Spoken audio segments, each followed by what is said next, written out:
Alright, mga kamandirigma, isa pong mapagpalang araw ang aming handog sa inyong lahat. Ito nga, dumating yung parcel na pinagawa natin, pinaprint.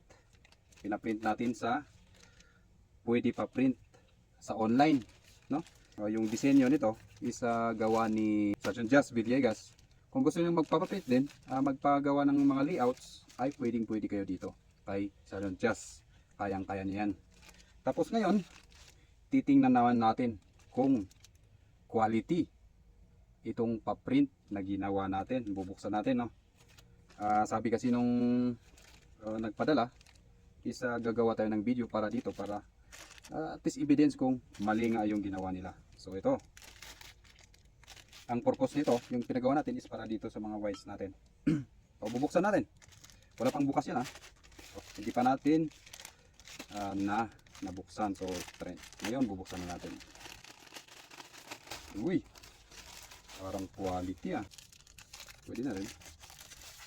Itong pinagawa natin is 2.5 by 2.5 kasi yun ang magkakasya sa ating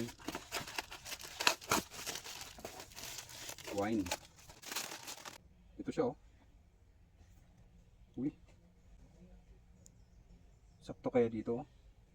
Bali laminated na rin pala to. Ang cost niya is total of, siguro kasama na yung shipping fee, 4 pesos per piece. Laminated na rin. So, dalawang klase yung pinagawa natin, pang corn wine at saka yung sa rice wine. Okay ba yung design?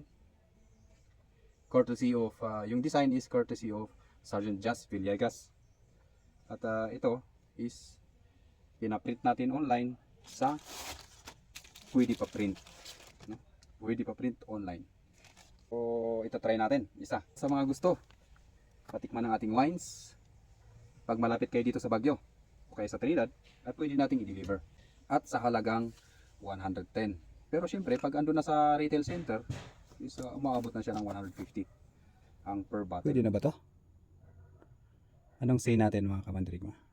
Hayaan nyo, sa sunod pa na mga videos natin is pwede nyong i-avail yung mga ibang wines, klase ng wines na ating ginagawa, no? And please like, share, and subscribe sa ating Facebook at saka YouTube channel. Alright, mabuhay po at ingat po tayong lahat.